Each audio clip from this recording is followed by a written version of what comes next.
Welcome to selfdiscoverymedia.com, where the orchard of wisdom shows are at your fingertips. It ignites your soul, your heart, your spirit, your mind, and your body with illumination from people who have made the journey before you. They're here now to help you on your journey, on your path of self-discovery. We are funded by you, the audience, and the people we interview. If you wish to support us, please go to selfdiscoverymedia.com and press on our Fund Action button. Anything is appreciated. We'd like you to sit back and enjoy the shows. Here we go. Good morning, good afternoon, and good evening, everybody. Welcome back to another edition of Eco Solutions right here on selfdiscoverymedia.com. I'm your host, Sarah Troy, and my guest today is Lisa D. Foster. We're going to be talking about bags because she is the bag lady. No, she doesn't walk around kind of picking up cats along the way. She's an entrepreneur and an environmentalist and the author of The Bag Lady. She took the germ of the green living idea and grew it into a national business phenomenon. When she realized that Americans were throwing away billions, not millions, folks, billions of bags a day, she discovered reusable bags. And over the next 12 years, she changed the way Americans shopped. She remained true to her original purpose to reduce plastic waste and beat the odds to create a thriving company with an environmental mission. Recounting her experience as a purpose-driven entrepreneur, her story provides a blueprint for us using entrepreneurship to make a better world.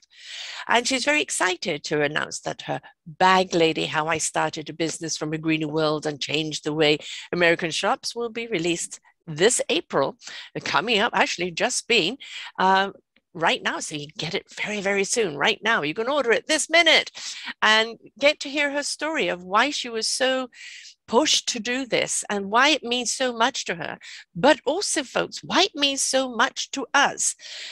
Simple things we can do, simple things we can do. And if we changed one or two things in the way we either shop or the way that we store things in our cupboards or in our fridge, there's so many little things that we can do that can reduce plastic. And every single day we're hearing about a whale that's been beached, or a turtle, or various other sea life that have been caught up in plastic, and those plastic caps that go around beer cans and all of these type of things, and it's killing them. It's also killing our coral reefs, and it's killing so much of our sea life there. And I think at some point we have to kind of realize we've got a little selfish with this world, and we do share it. We share it out with everyone. So let's show a little courtesy and be kind. Welcome to the show, Lisa. Thank you so much, Sarah. Thank you. Do you want me to start with some of those facts that I learned? Yes, because facts speak. They are what they are. Yeah. So just as you said, the US, when I discovered reusable bags in 2005, the US was using about 360 billion bags a year. That's about 1 billion bags a day. And a third of them escape trash collection, which is a really nice way of saying they end up as litter and they blow into our environment. So when that's 1 billion a day and a third of them, we're talking about 2 billion bags a week blowing out into our environment. So what happens to all those bags, right? We think about it. They waft around because they're so light, they tend to get carried up by the breeze, and they snag on a tree, or they clog a gutter, or they waft over the roadways, right? We've all seen them. We have. In our environment. And when they're exposed to the elements, they begin to break up, and they break up into smaller and smaller pieces, and they wash into our waterways eventually. No matter where they start, this is what our ecosystem is designed to do, is wash debris into the waterways. The ocean currents, once they get there, they get into the currents. These currents swirl around in the ocean like a big toilet, but there's no flush. Right. So plastic is accumulating in the center of the ocean at an alarming rate. Scientists now estimate that the equivalent of a dump truck worth of plastic is entering our oceans worldwide every minute. Mm-hmm.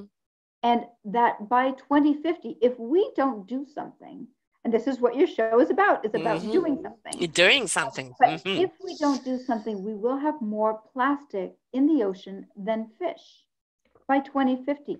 It's not very far away. Plastic is set to double in the next 20 years. Yes. And so we really do have to start to think about, and that's what really propelled me. When I found out the facts, Mm-hmm. I was horrified by my own use. I didn't want to be part of that. Right. I didn't grow up with plastic. You know, you go to the butcher, he'd wrap it up in the brown paper, right? Right. You took your own bags. Or if you had a store, we used to go to one store, my mum would go around all the stores ordering, we'd go and get lunch, come back, and everything would be ready in a box or a bag that we've given to be taken to our car. Plastic, I can only remember kind of coming in, I think, around late 70s, 80s. Yeah, that's right. And so we had to take our own bags in order to get to get our foods, and things weren't wrapped up in this plastic all the time. Your meat, your fish, your everything else, and it's like we had fresher food, obviously, that was at the market coming locally. We didn't have things coming from other countries, getting there, and it wasn't an issue. But I think in the last 30 to 40 years, life has been made easier for us in so many ways that we've actually become rather complacent about it. But at the same time, because it becomes easier for us, we've not stepped into accountability of what impact it is having on our environment. You buy a computer, it comes in a box wrapped in this bubble stuff, which I received the other day, some aromatherapy wrapped up in this. Right. And each box that the aromatherapy came in was in a box. So it was already in a box, and still wrapped up with this.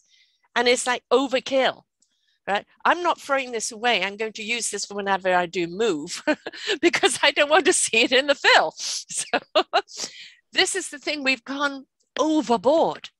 And it's become so natural to us that people can't remember, unless you're my age, that there was in life before plastic. Plastic's fantastic. Yes, it is. But there's also wonderful biodegradable bags that you can buy now for the freezer, for your food, for everything else, for the doggy poop and all of that. It breaks down and it doesn't harm the environment. So if you still have to go the plastic way, at least go a way that is non-harmful. Yeah. You're 100% right that plastic has suddenly just become part of our lives, and we've almost not even noticed it. When I saw that statistic, 1 billion bags a day, I was thinking, well, I don't even think about bags, right? And most of us didn't. Nope. And even though we were taking 10, 20, 30, it was average 10 per person per week at the grocery store. And if you're shopping for a family of 4, you're probably taking 30 or 40 bags a week. Yes. And we didn't even notice them. And why is that? I think part of it is that it's free, or at least it seems to be free. Yeah. And one of the things I learned early on was that actually they're costing us quite a bit, not just our environment, but our own health and our money and our taxes. San Francisco estimated that every bag cost the city 12 cents in cleanup and landfill. Right. And when you put that up on a large scale, worldwide, the estimate is $40 billion a year. Wow. Talk about waste. That's right. $40 billion waste. Think about that money could do elsewhere. And that's our taxes. We're paying that. Right. We are paying that. And grocery stores pay for those bags. In 2005, it's hard to get these numbers. They don't want you to know. But in 2005, it was a $4 billion a year industry. Just those, those thank you carry out bags. And but they were free at the market. Well, where is that $4 billion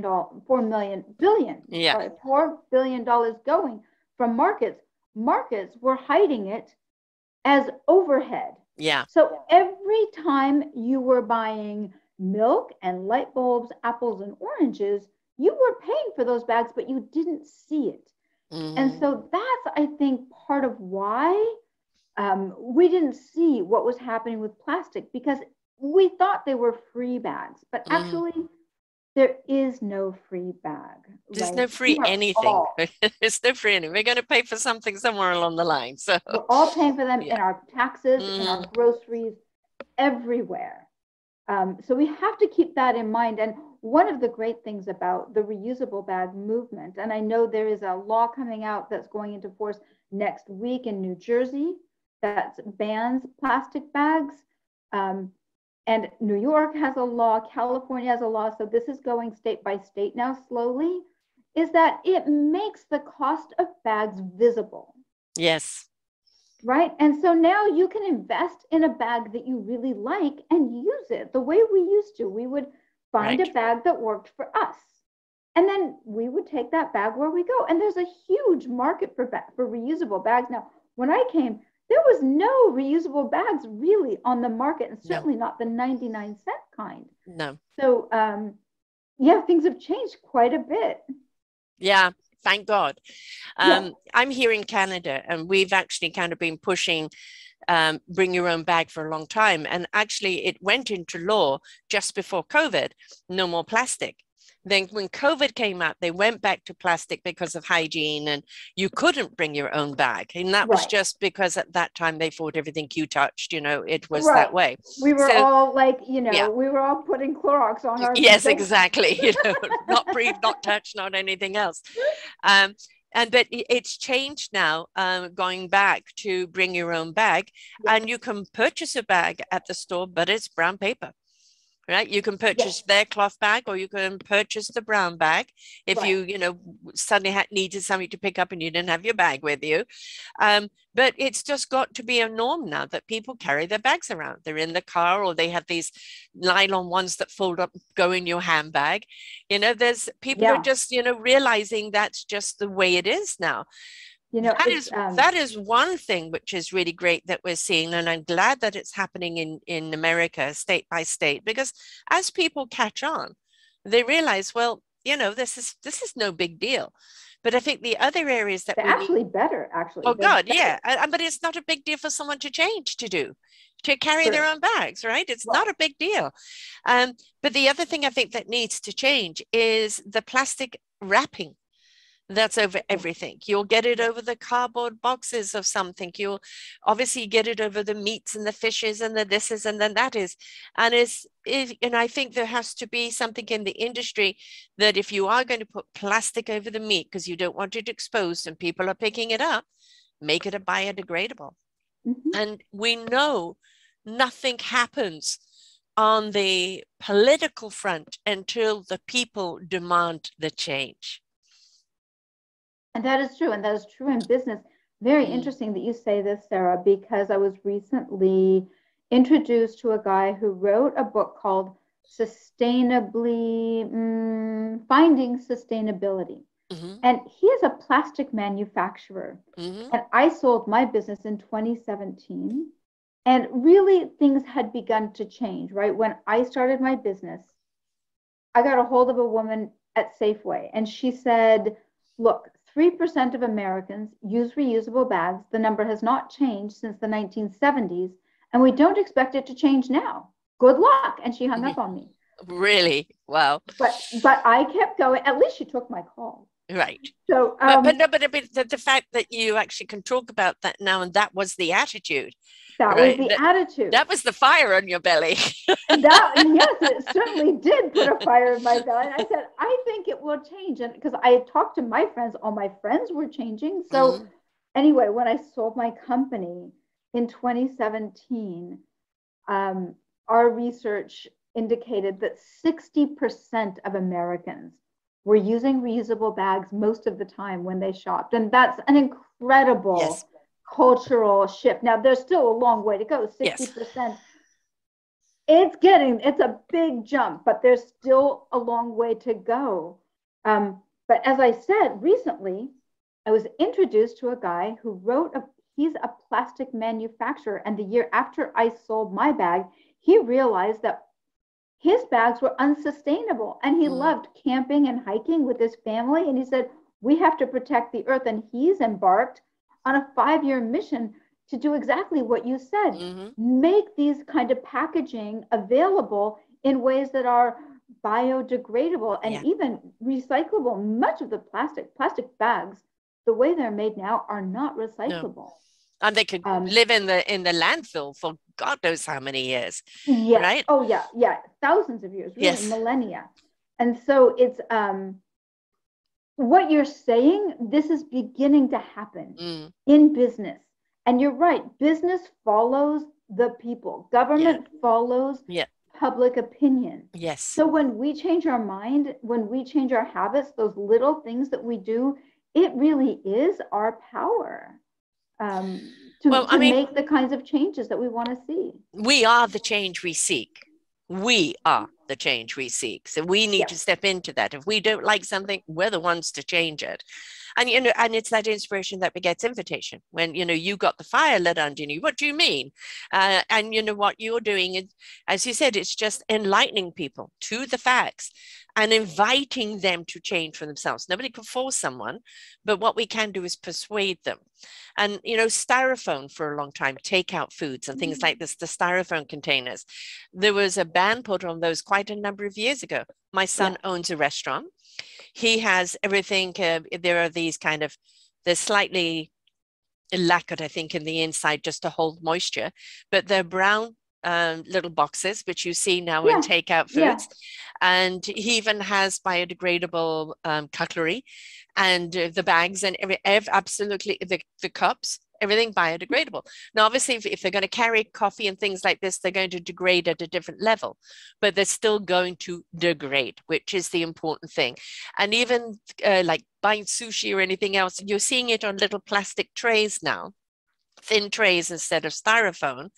And we're now seeing, which I don't know if you see in America, but we definitely do here, recycling. We put our recycling, all our plastic goes into, actually all our plastic bags go into one container, all our plastics go into another container, and they take those plastics and they recycle them.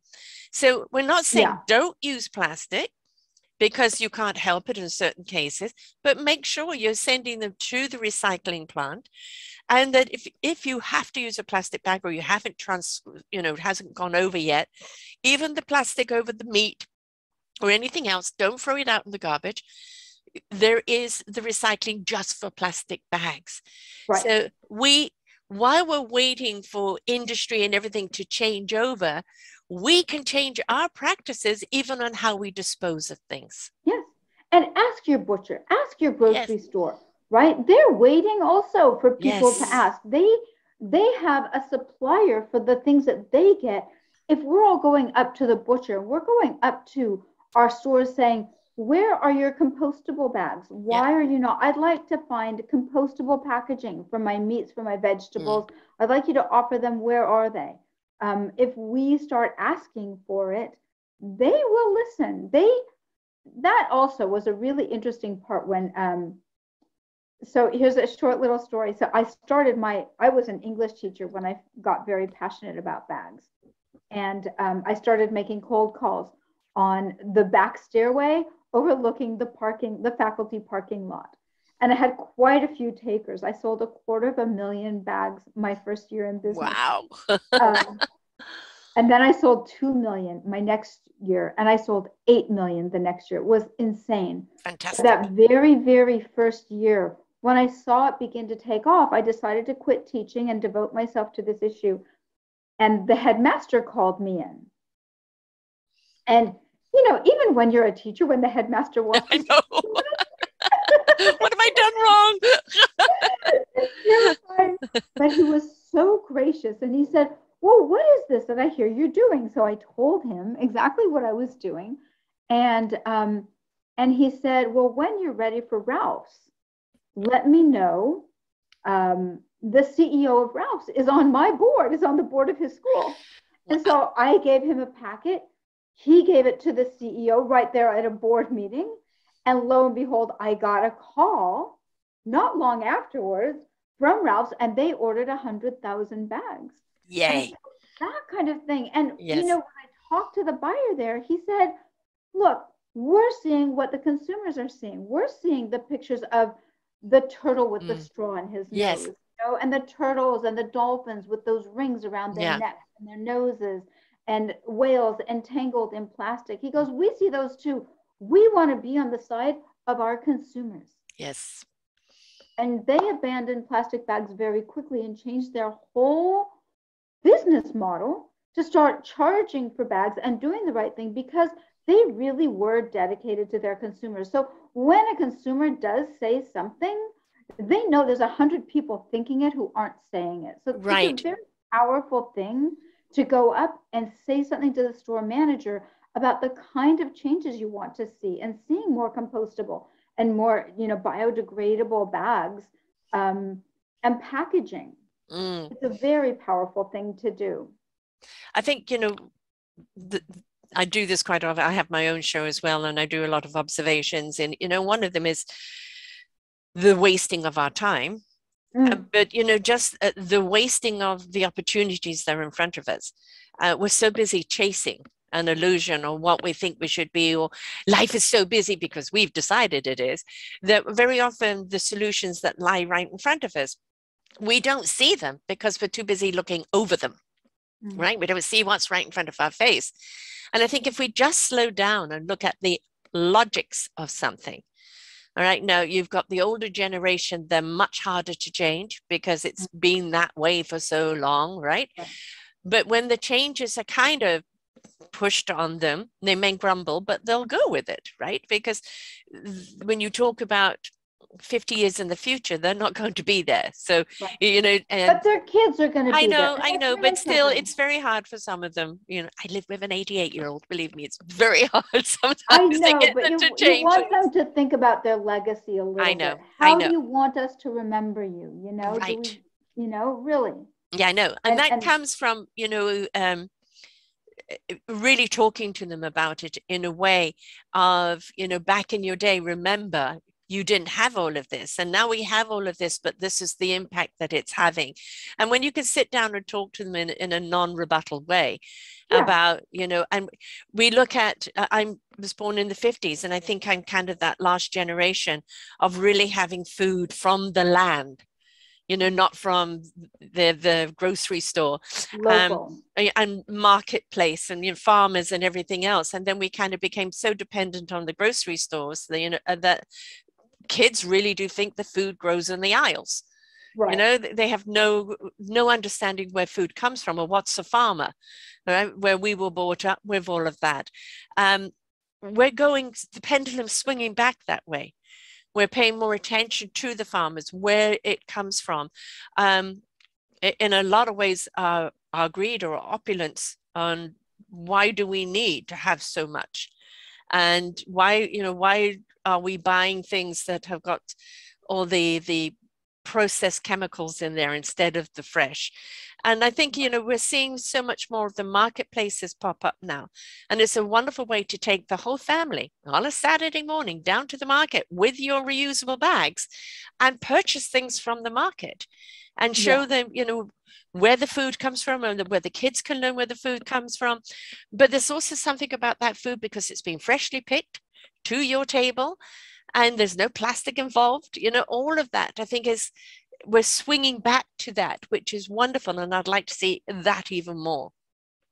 Yeah, I think you're right. And I think people are discovering, we did go to a whole supermarket model where everything was so convenient. And it's still there, and it's not going to go anywhere. Yeah.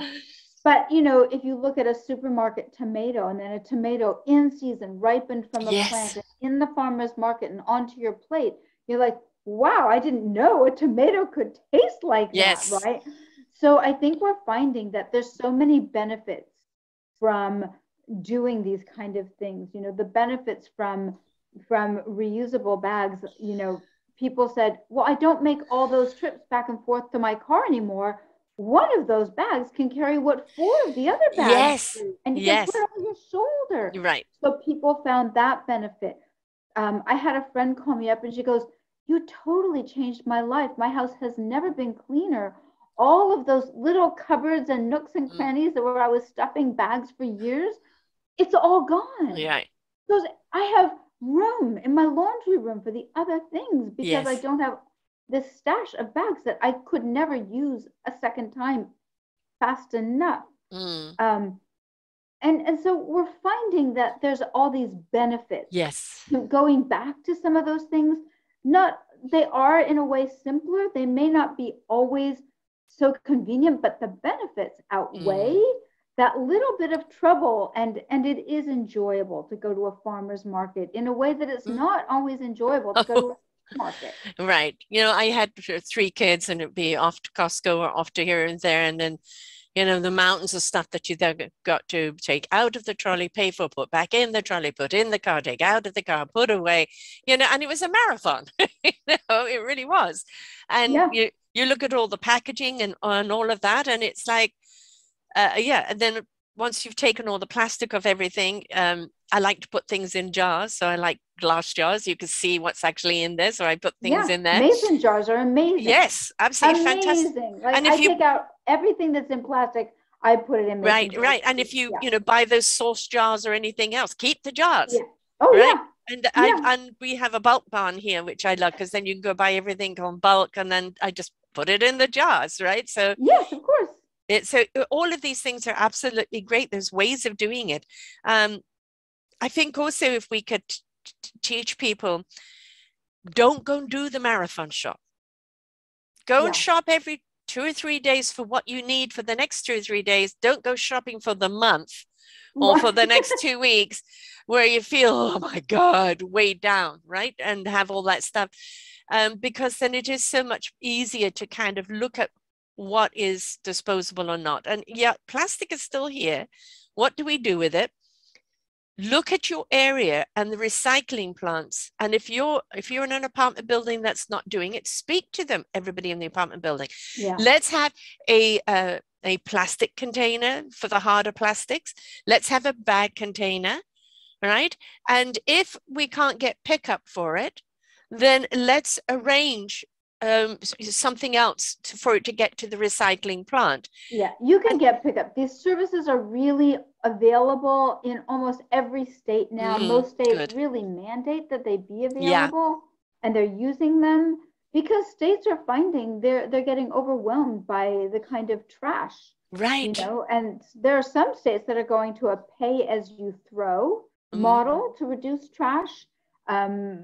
States are thinking about what that costs them, right? The city of New York estimated that if everybody used one less bag a year, the city would save something like $250,000, wow. Yeah. right? So just these little changes do add up, and we have to find those ways in our apartment building, in our homes, in our grocery stores, wherever we are, to make them more sustainable and like you said, be that change, right? Make the world the way you want it. All of these systems, they were made by people. Oh, yes. When you see something that you needs to be done, we're the ones that make it get done, right? And that's when government will change it, because it's through public pressure. Yes. Do not think, I don't want to hear I'm only one voice. Well, go and start a choir then. Use it. Find the other voices. Right. If you're one voice, use it. Yeah, exactly. If you know something is wrong, then stand up for what is right. And that goes across the board over everything, right? It's the government's fault. They're responsible. You're pointing the finger at the government. There's three pointing back at you and saying, but what are you going to do about it? Right. We're a democracy. You vote for us. Yes. We represent you. If you talk to if you're one voice, why aren't you writing your senators? Why aren't you writing your congressmen? Right? Yeah. That is your voice. And if you're not doing those things, you're not even one voice. You're silent. And, that silent majority is really the danger that we all have to worry about, because we all do believe in the right thing. We all do, but we have to make that little, it's not a huge effort. but we have to make a little effort. Right. And, you know, the thing is,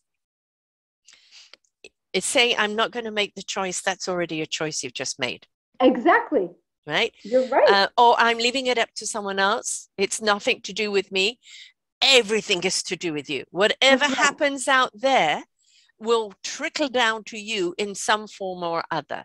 And by the way, especially if you're the customer. Yes. You're the customer. Yeah. They have to listen to you. Mm-hmm. Customer's always right. You can go to the other one, to the other store across the street, right? If they're listening better. Right. So they want to listen because they know you have choice. You do have choice. When you walk in the door, you've already made many choices already. You know, even the lunch bag for kids, you know, they were being put in plastic and this and that. And now we're seeing, you know, the little the bento box. Well, the bento box, and also the bags that are kind of freezer type thing, keep things cold and fresh. The insulated bags, so that you can use them over and over again. And we're seeing more and more going back to that now, instead of, you know, the plastic upon plastic wrap. And it's if we teach our children, and this is the thing, when we educate our children what's going on, believe me, they're going to hold you, the parent, in line. Yes. They really are. And sometimes the children are teaching the parents. Oh, God, that's what I'm saying. When the children know what's going on, they're going to say, Mom, you're using that plastic bag. Don't you know? Right? And they're great educators. I'm holding us to it. Yeah, exactly. So, you know, I think it's not just beholden on the main shopper, which generally is women. This is a whole family affair. And it's for everyone to know, you know, about the choice and why not to go plastic.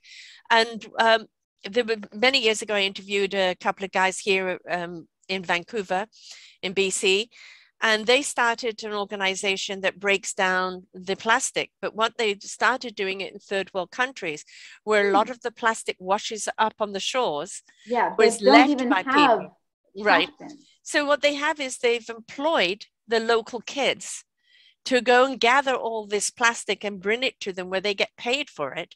And then they take that plastic and they break it down and remanufacture it.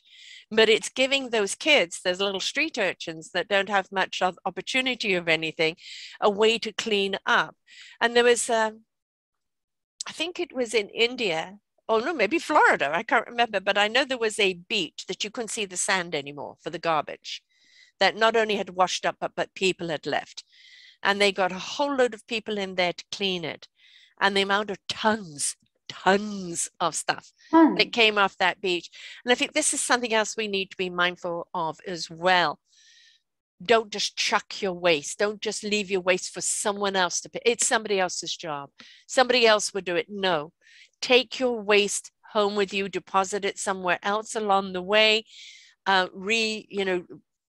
put your things in little sandwich containers, wash them when you get home. Please be accountable, please. Yeah, I mean, when I talk about, you know, the amount of plastic entering our ocean, a dump truck a minute, we are responsible for that. And we're killing the sea life. We are. Every plastic you touch, you're responsible for it. Yes. Dispose of it properly, put it in a bag, tie the bag up, get it in the trash.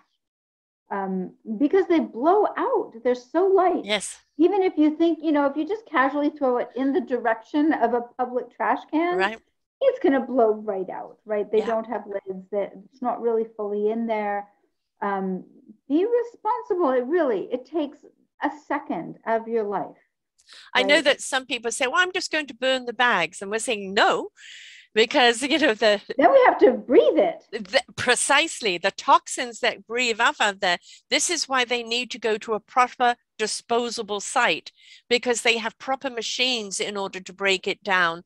We've got to remember what it's made out of. And if you just set fire to it, you know, the fumes that come off there can be so environmentally bad for you and everyone else in the vicinity. I think you're getting to the heart of it, and where I think a lot of people will find this issue resonates with them is that we have microplastics they do incinerate some of them, Yeah. and that goes into smoke and falls into the ocean. And it's made of chemicals. Many of these Yes. chemicals are endocrine disruptors. And this is going to, this affects our hormone system. So we know that there are what they call intersex characteristics among sea bass, ocean seals, Arctic seals, polar bears, and these effects are reducing their fertility. And this is now coming back to us. There's a book by Shayna Swan called Countdown, documenting 60% decline in sperm counts among men in the last 60 years. And the kind of, these are toxic chemicals, and we're putting them right next to our food, and we're eating them on a daily basis. Yes. And this is now beginning to have really endemic effects throughout our entire health system and our fertility and our future. So it's really it's beyond just the little personal. plastic bag, isn't it? It's way beyond that, the effect that it's having. And it's not just turtles, it's us. Yes. It's us. I used to say, you know, when you throw a bag away, there is no away. There's just here, right? Where does away go to? Right? It doesn't evaporate up into the air and disappear. No, it has to land somewhere. Everything, every plastic bag, every piece of plastic that you've ever used in your whole life, the straw you used at your 8th birthday party, it's still here somewhere. Yeah. Right? All this plastic is still here. So if we start to see it as a precious resource, right? Not see it as this free thing that we almost don't see, that we just throw away. We don't have to think about it. Yes, we have to think about it. We should pay for it. Right. But, you know, the point of the straws, not only can you get biodegradable straws, and you can ask your store, again, my son sells that, everything is biodegradable with what he does, but also you can buy your own straws. Yeah. And you know you're going out for a drink, take it along with you if you're going to have that smoothie or Slurpee or whatever it is. If you really want a straw, most things you can actually just sip along. Even exactly. It, you know? But, you know, the thing is, be responsible. Be responsible. It's, I think I see it over and over again of passing the buck. It's not my responsibility. Yeah. Everything is our responsibility. We may not directly feel that we're throwing things in the ocean, right? But we are, you know, out of sight, out of mind. You know, it's that out of sight thing that's going on. Yeah. That wherever you are, even if you're landlocked, it's getting into your rivers. Oh, yes, right? It is. And it's coming back on your plate. And when it comes back on your plate, we already know that preservatives have changed the chemistry of our body. GMO has changed the chemistry of our body. Now we're looking at retardants. Flame retardants are exactly. In children's pajamas, highly toxic. Exactly. And it's also like Roundup. You know, the pesticide and all of that. Don't get me started. We know all of these things. It's come to the forefront now how dangerous this is for the human body. And we're seeing cancers like we've never seen them before. We're seeing other diseases like we've never seen before. We're seeing other disabilities coming out. You know, autism is on the increase. Mental stress. Children being in anxiety like never before. Which has also been connected to plastic. Yes, and exposure to plastic. All of these things that have been convenient for us are conveniently deleting us. And we have to start taking some accountability. I have another show genre called Your Health is Your Choice, and it is. Because if we have developed something, we've got to understand how did I develop it? Why did I develop it? What can I do for it? It's not just taking a pill or having something cut out and that's all gone now. It's that look to the research of why, how, and what you're available to do. Because we may get external help from medicine or holistic medicine or any other mediums. But our health is still a great deal to do with our own attitude of what we put in, on and around our body, in our psyche, and in every way. Yes. And if we And the decide knowledge is power. You the have knowledge to is look. huge power, huge power. And, you know, if for people to think, well, just plastic does that. No. Yes. Yes. Yes. Yes. Because you don't realize how many billions of plastics is out there in their little particles. We don't see particles. We don't see it. But the particles, when they get small enough, they see us. We're a target for them. We're eating them. They're Mm-hmm. in your body, Mm-hmm. right? And it's these are chemicals, and they're very powerful chemicals too. Yes. And so they are changing us. And I really do believe, and that's, you know, that woman from Safeway who said, you know, well, the number hasn't changed, you know, 3% hasn't changed for 30 years. And I just said, you know, I think it will change. And I doubled down on educating. I never thought about marketing. Right. I always thought about educating. Well, these are the facts. There's enough petroleum in 14 bags to drive your car a mile. Yeah. Yeah. Right? Think about that. And and if you're thinking about global warming, it's a precious resource. Do we want to really use it for 10 minutes and throw it away? Maybe not. Maybe there's a better use, right? So just really thinking about the facts and knowing what the facts are, I think is really powerful. We'll all choose what we want to choose. Everyone's free. And I think that's really the great strength of Canada and the US, you know, of democracy, is that we're free to choose, but we need to do some of the work, right? We need to be educated on how to choose. Yes. If you actually, after listening to this show, can look at plastic the same way as you did before and go, oh, well, I don't care, it's convenient, I'm going to use it. There is a little voice in your head going, right, mate, right? Where's your accountability? Because you're now part of the problem, not the solution. We're not playing any blame on anyone, but once you know the real facts, you know how to do things better. That's where it's your accountability. Every single one of us on this planet is renting space. Every single one of us is here to contribute. And all of the Earth's problems, every Earth's problem here is human beings. Right. And we could be absolutely awesome and beneficial to this planet and to each other, or we can be destructive. We've chosen for a long time to be destructive. And I think we're raising our heads now to going, we can't keep this destruction up for any longer, because we will literally obliterate ourselves from this planet. And it is time for us to step up into accountability, know what's wrong, set things right. And that comes from each and every single one of us.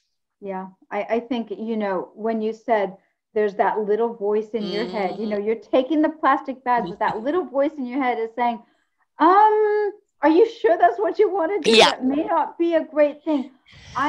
Since I left my business and have become a coach, I'm always telling people, your feelings are telling you something. Yes. Tune into that little voice. That little voice, that's not my voice. That's not your voice, Sarah.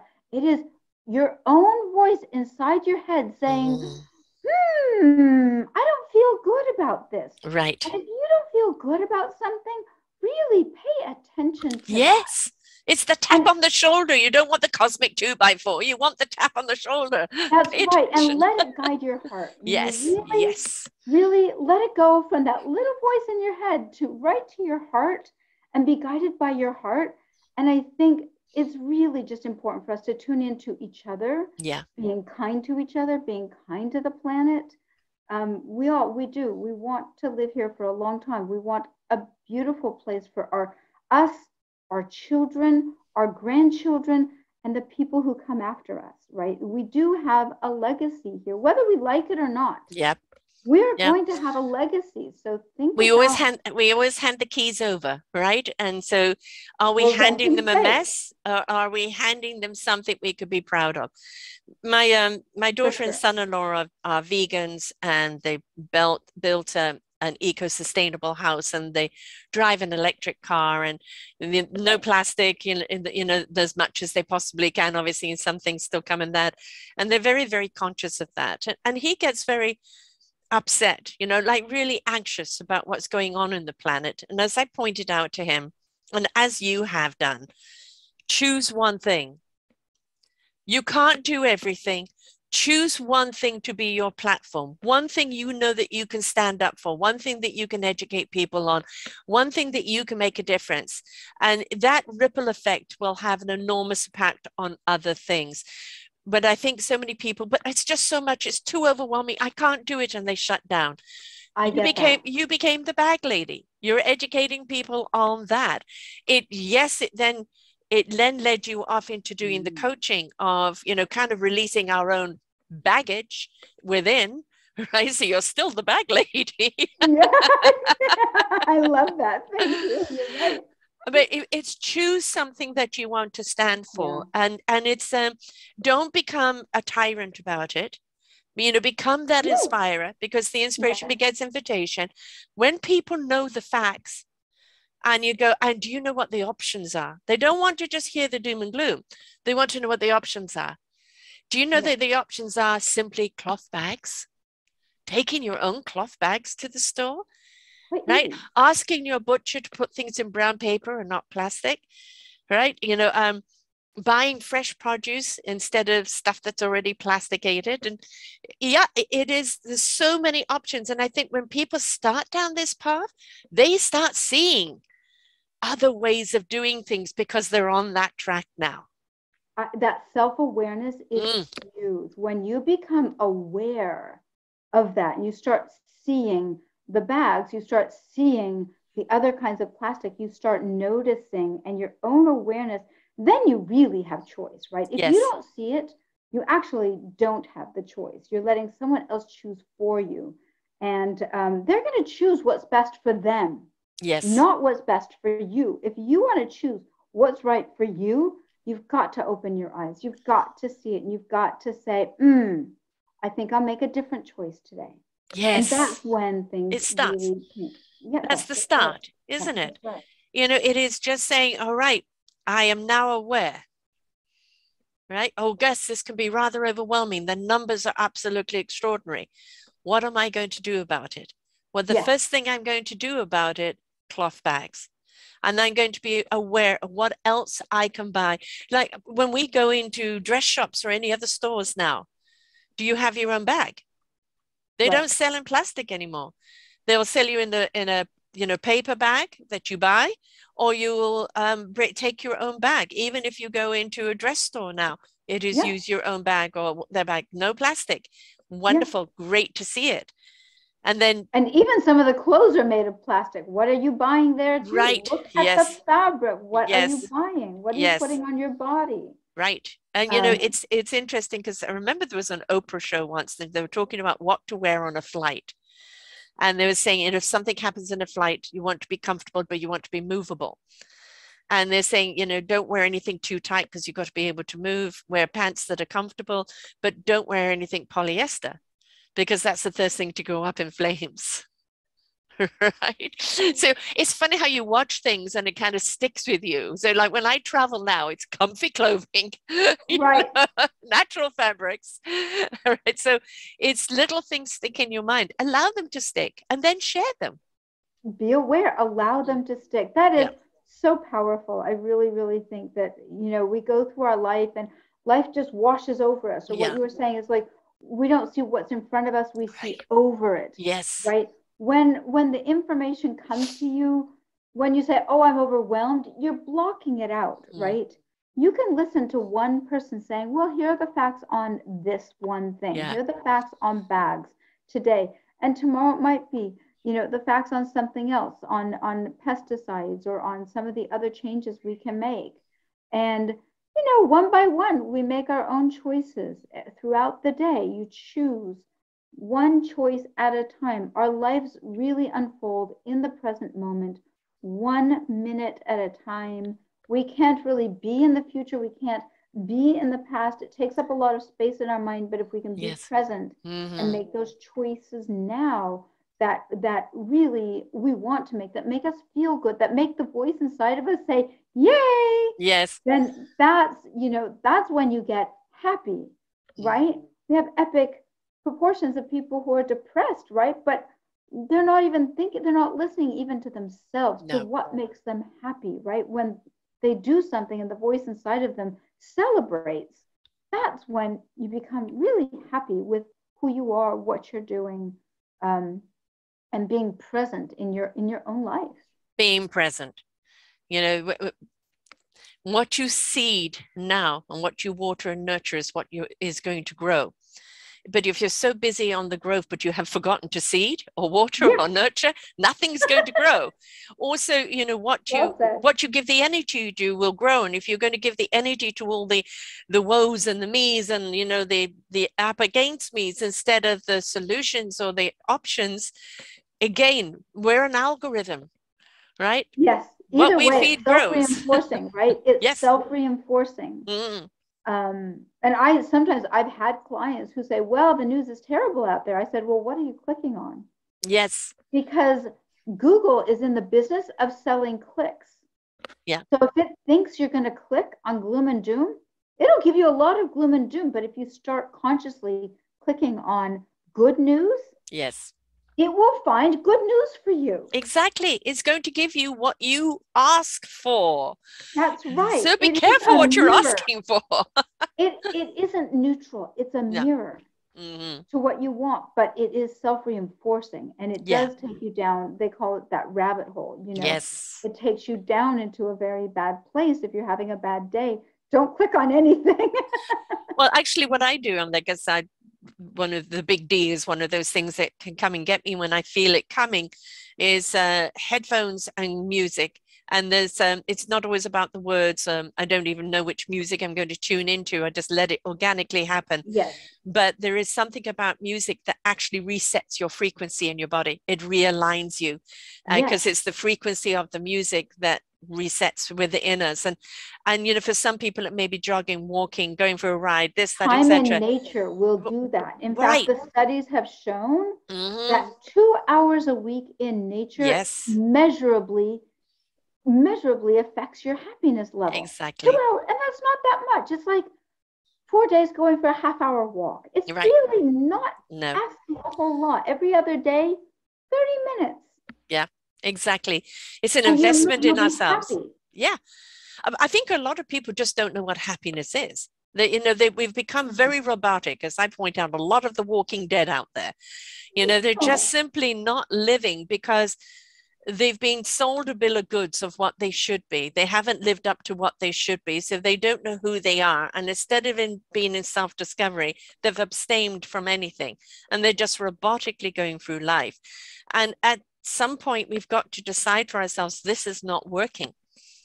This is not working. I need help. I need to discover who I am, why I am, what is my instrument, how do I play it, which orchestra do I bring it to? We need to be able to say to ourselves, I'm willing to go through the process of that discovery. And if we're not willing to go through the process, we'll never be in discovery of who we really are and what we're really here to do.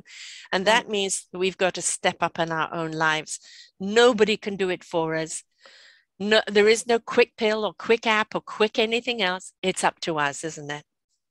Yeah, and it starts with that self-awareness, that little voice, and just listening to your own self and what you need. Sometimes those little things make a big, big difference. Going outside for a walk, putting on your headphones and get some music in you. Yeah. All of these things tune out the noise, and there's a lot of doom and gloom. There are bad things we know there are bad things happening. We also know there's a lot of heroes out there in the world who are great things happening. We don't see that on the news. But we do see Zelensky. I will say he's like my hero. The bravery of the Ukrainians is an inspiration to us all. If we think taking your own bag to the store is a sacrifice, my goodness, Look at what they are sacrificing for democracy and self-determination. Look what Somebody put him in a everything. superhero uniform, and I've posted it everywhere going, yes, this is truly what a hero looks like. This is a That is what superhero. you're Yeah. so right. Yeah. But Right. And there so was the another little things story that really. I absolutely loved about that, is that the Russians were going to go all the way around Kiev and capture Kiev.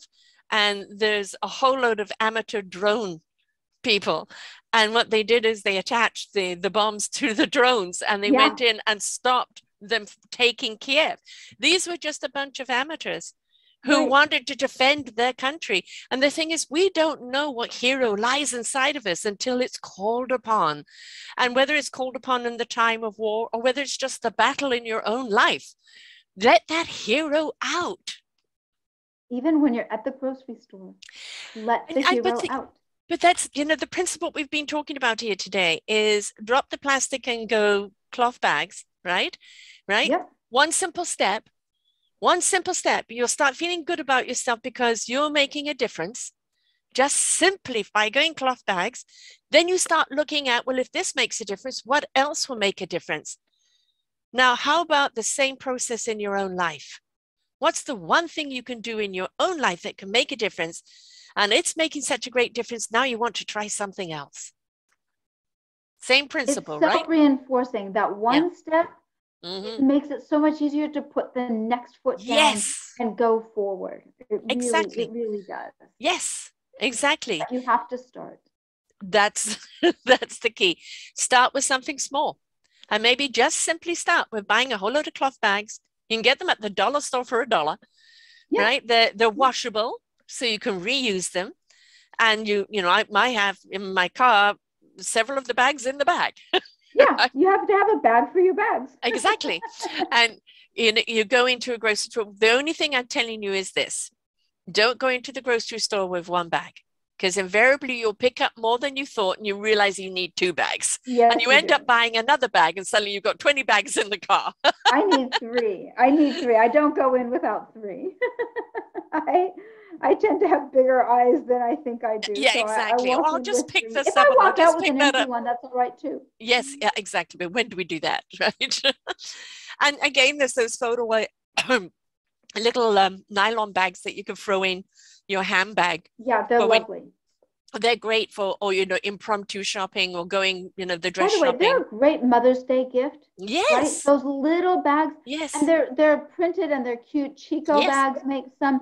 They are real. That's a terrific gift to give to somebody, to honor them. Really a lovely thing. But here's another little industry that somebody who's at home can do. You can start making bags that are funky, that could be given as gifts. Yeah. Right. Or maybe imprint somebody's face on it, or, something that they like, and then people can buy them and fill them and give them as a gift. Right. So, there's all sorts of little industries that can come out of this. When the face masks came up, how many people went into the industry of making face masks? Yeah. You're right. So when there is a demand for something, that means there's an opportunity. There's a market. Yeah. There's a market. Are you going to seize that market? And you don't have to seize the whole world, even if you've seized just a tiny fraction of it. Yeah. It's an income for you. It's something unique for other people, and it's fun, and it benefits the environment. It's a win-win-win. That's what I kept saying about reusable bags. It's a win-win-win. It's good for the consumer. It is good for the store. It is good for the environment. It's good for the animal life. It's good for the planet. It's good for, we've got to bear in mind, whether you're a vegan, meatarian, or fisharian, whatever it is, all of that plastic lands on this planet. You're going to digest it one way or the other. Do you really want to be eating plastic? Yeah, it's a question you can ask yourself probably 10 times a day. Exactly. And so what are you going to do about it? Well, we're going to get rid of plastic. We're going to, for the things that have to be put in plastic, biodegradable, that breaks down in such a period of time. And I said that, doo-doo bags for doggies, they did that a while ago. And the only thing is, I remember the next season coming into the coat and finding the bag disintegrated in my pocket. I know. I did that too, Because you've yes. got to take it out, right? It biodegraded. It biodegraded into little crumbs, you know, like just dust. Don't use one from last year. You right. have to have a fresh one. Yeah, put them somewhere. So, but you know, in a way, that's the proof in the pudding, right? Exactly. Suddenly you're realizing, okay, they really do break down. So, yeah. They do. Buy small packages. Right. But the other thing is we turn to industry and say, okay, if we have to have plastic for certain things, make it mandatory that it is biodegradable. Yeah. And the beautiful thing about small business owners are the backbone of your country and the backbone, and small business owners, very powerful, right, in what they offer.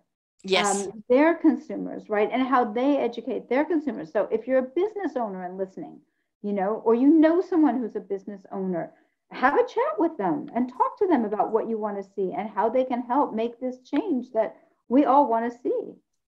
Very often, they just simply don't know.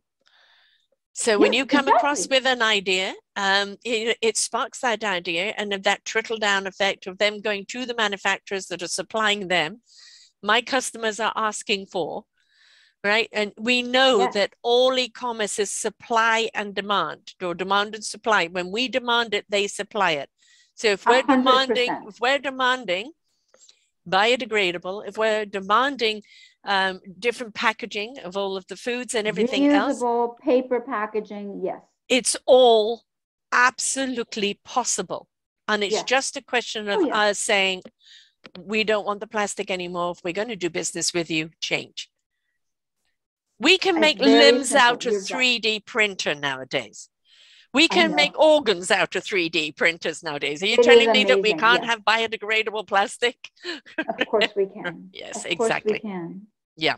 But yes, it does start with the individual, and it starts with the individual paying attention to themselves, their own awareness, the voice inside them, and saying, you know, I'm not going to listen, I'm going to listen to that voice, and I'm going to speak my truth. And I'm going to talk to the people I know, and I'm going to talk to the store owners I know, and I am going to be the demand in the supply and demand. I'm going to be the demand. And that's how we'll change and get better. We'll have the world we want to live in. For our children, that will be our legacy, right? Well, you know, I have millennials, and already they're looking at how we hand it over, you know, and they're looking at going, right. You know, really? Okay, this has to change. And for a while, they kind of became rather stagnant of not knowing what to do. Yeah. And now they're really on the bandwagon, and they really are stepping up, and they've become that change that's needed, and their children are going to be even more so. And so we are going to see this cycle of change. And, you know, resistance is futile because the change has to happen for our own survival. So there's no point in pushing back. Yeah. There's no point standing up, give me my rights, I want my plastic bag. There's no, which we will see people do, but you know, we do. There was, when I started my company, the plastic industry started what they called Save the Plastic Bag Coalition, but nobody signed up. Nobody tried to make this a thing. I was like, are you kidding? Like nobody wants to save the plastic bag. Everybody moved to reusable bags so quickly because no one liked those free bags. If they weren't free, yes. And actually in California now, they're not free. You have to pay 10 cents a bag, paper or plastic. Right. Paper or plastic. So, and they have to be reusable. And look, if you're going to pay for it, nobody really wants the plastic ones. They want the cloth ones, right? Exactly. They want something that's going to last them for a while. Precisely. And also easier to carry. They don't cut your fingers. You know? Yes. So, you know, there's so many they benefits. Hold more and they don't break. And you can wash them. Yes. Right. You can wash them. I use them over and over and over again. Yeah. So, you know, the solution is there, folks. It's just a question. Are we going to step into the solution? Or quite honestly, are we going to keep being the problem? Because every time you use that plastic bag, I want you to think of a sea life that is literally dying because of the plastic. I want you to think of the cows and all the animals that eat the land, that eat from the land that now you're eating, all the fish in the sea, all of the vegetables, even if you're a vegan, every single thing you're eating has these particles of plastic. The only way we're going to change that soil is stop having plastic that is bursting out into the air and landing on this earth. We need to change our ways if we wish to continue to stay here. Yeah. It's as simple as that. I love that. I love that. I'm a little bit like the teacher in me coming out. Do your homework. It's because you're being a mama. Yeah. And sometimes we do have to be, sometimes we do have to kind of shake people up and go, for God's sake, do you realize the impact, the ripple effect that this is happening? And when you look at that and you realize just changing over to cloth bags of the impact that you're now having on saving the planet, don't you want to be the hero? And that's the thing, when you said you're the teacher, look, there's two ways of thinking about teaching and education. Some people think it's filling a pail, and other people think it's lighting a fire. Yes. And so I just, really want to think about that, how you will feel better, the listeners. How will you feel better when you try a reusable bag, when you try to go to the butcher and say, no, I don't want it in plastic, I'd like it wrapped in paper, please. Yes. And pay attention to how you feel when you do that. And I hope you all feel so much better and start to feel like, yes, I am the solution. My kids are the solution. My kids will thank me. Yes. And we will find a better way. Right. Because the way is there. All the solutions are there. All we have to do is change our habits. And the same as coaching, just like in coaching, if we don't like the way our lives are going, we have to change our old programming, change our old habits, insert healthier ones that ignite us and allow us to become the beautiful, fruitful person we were meant to be. But that means we've got to look at old programming and go, this no longer serves me.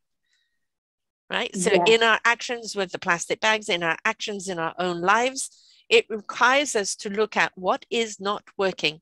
What can I do better?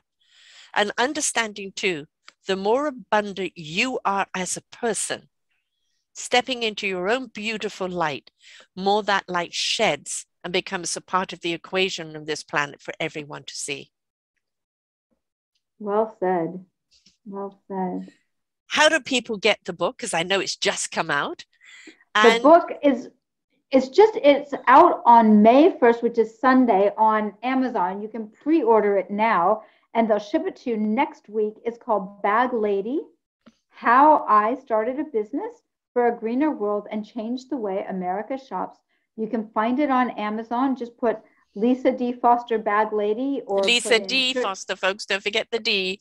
Don't forget the D. There's a lot of Lisa Fosters out there. The D is the one that's me. Or just put Bag Lady book and you will find it. And it's coming out next week. And you can download it wirelessly, not tomorrow, the next day, Friday, on the 29th, they're going to release the ebook. And then on the 1st, they release the book. So it's very exciting. I was in the top 100 for green business books already, just based on the pre-orders. So I really do hope that if you want that inspiration, really, it is a story. I don't tell you, but I show you how it's done. I show the book is a blueprint for how to start something with a purpose, make a difference in the world, and make a difference for yourself and your life. And you'll find yourself doing things that you might not imagine you would do, but it will take you really farther than you think you could go. So if you're looking for a really fun, it's an easy read, super easy read about one person's journey to change their life and to inspire other people to change. And if you're looking for some inspiration, take a look at Bag Lady: and think about how you can make those little changes that add up to a big difference for our world. I think every community and every family needs to have it. When as a family, you read this and you read the facts, you read how you can be a part of the solution. It becomes a family thing to change the habits. Everybody's supporting one another. It then becomes the invitation, okay, we've done this now, but what else can we do? Yeah. So will you have a link on your website, Sarah, yes. for the, all right. Yes. So, and you'll have a link to my website, and what is your website, love? lisadcoach.com. Sorry? You'll have a link to my website, and I can give that to you now. It's lisadfostercoach.com. Amazon has the book, and I do a ton of free blogging on my website about tuning in, about self-awareness, tuning into yourself, and how powerful that can be in your life. So you can all find it on Sarah's website too. Selfdiscoverymedia.com. Just put in Lisa D. Foster and you'll see her show come up as well. No matter what time you're listening to this or watching this, the show will live on. The thing is the correlation, people go, well, teacher to environmentalist, now to coach, but they don't understand there's a thread between all of them. Mm-hmm. And the thread is the more education we have on what is, the better choices we can make for what should be. Yes, led by just understanding what are the facts and then making a choice based on how we feel about them, right? Yeah. And really, that balance between what we know and how we feel. Right. And when you can act in ways that make you feel better and you know the facts. Yes. It's a very powerful position to be in. Really, it is. I think, quite honestly, when we step into our heart, we really allow our heart to lead us in passion, in caring, in understanding, in kindness, in love. We actually truly understand not only the gift that we've been given with this planet, with each other, but the gift that we are to each other. Yeah. But we have to be willing to open up our heart. And very often people, oh, my heart's broken, or my heart's painful. Something happened for you, not to you. It's for you to understand what you had to learn from this. And the biggest thing is discovering your courage, your strength, your abilities, your skills, and just how awesome you are in your flawsomeness. And you don't get there by staying in the pain. You get that by opening and igniting that heart, having a passion, having a conviction, and being willing to take that journey through. And then when you've stepped into that meaningful purpose, oh my God, how it opens up your world into so many other things that you didn't see before, but that you see before you. And that's exactly what happened to me, Sarah. Honestly, I was this English teacher and I found this item, this seemingly small item. I mean, devoting your life to grocery bags is really and I bet a lot of people thought, what? but you're right. When you do just find that one thing and tune into your heart and be guided by your heart, it is amazing how the world opens. I went to China. I made friends across the United States. I changed really something important across American consumers all over. And it's just amazing to me how far you can go when you listen to your own heart. So if you want to be inspired, please take a look at my book, Bag Lady, and read how it happened to one person and think, hey, I could be that too. If Lisa can be the bag lady, I can be the whatever I'm meant to be. Yes, the person I was meant to be. Exactly. And I always say the best teachers are those that have gone through the process. And in your own self-discovery to become this coach has been through the journey of you being passionate about one subject. And then the ripple effect, the domino effect, all of that comes out of that. And you're an educator born and bred, right? Yeah.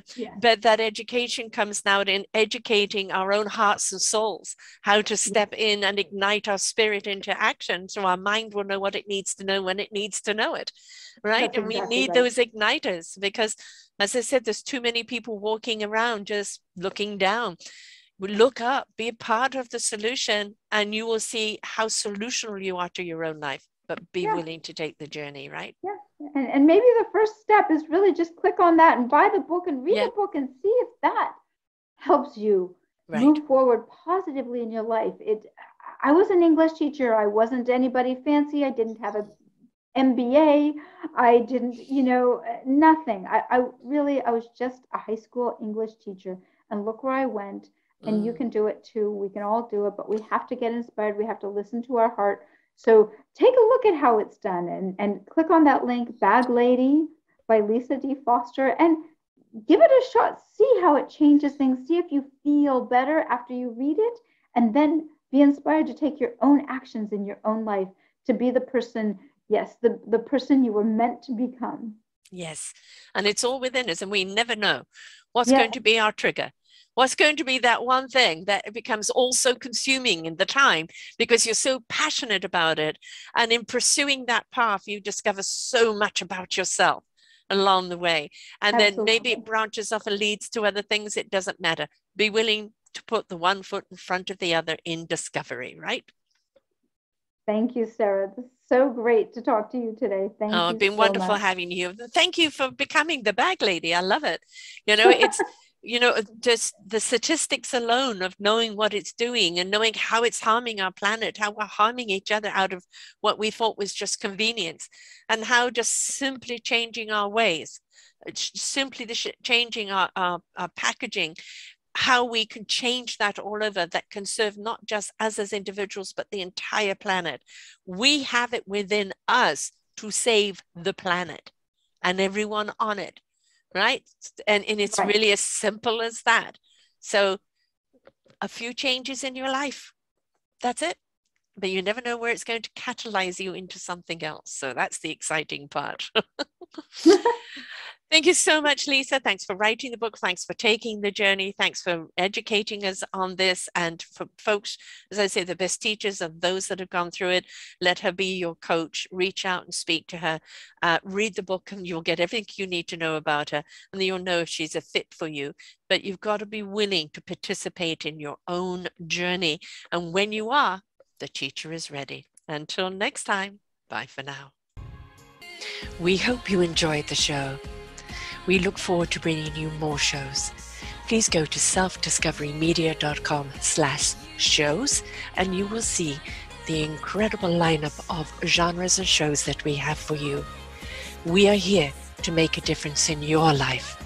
Thank you for listening.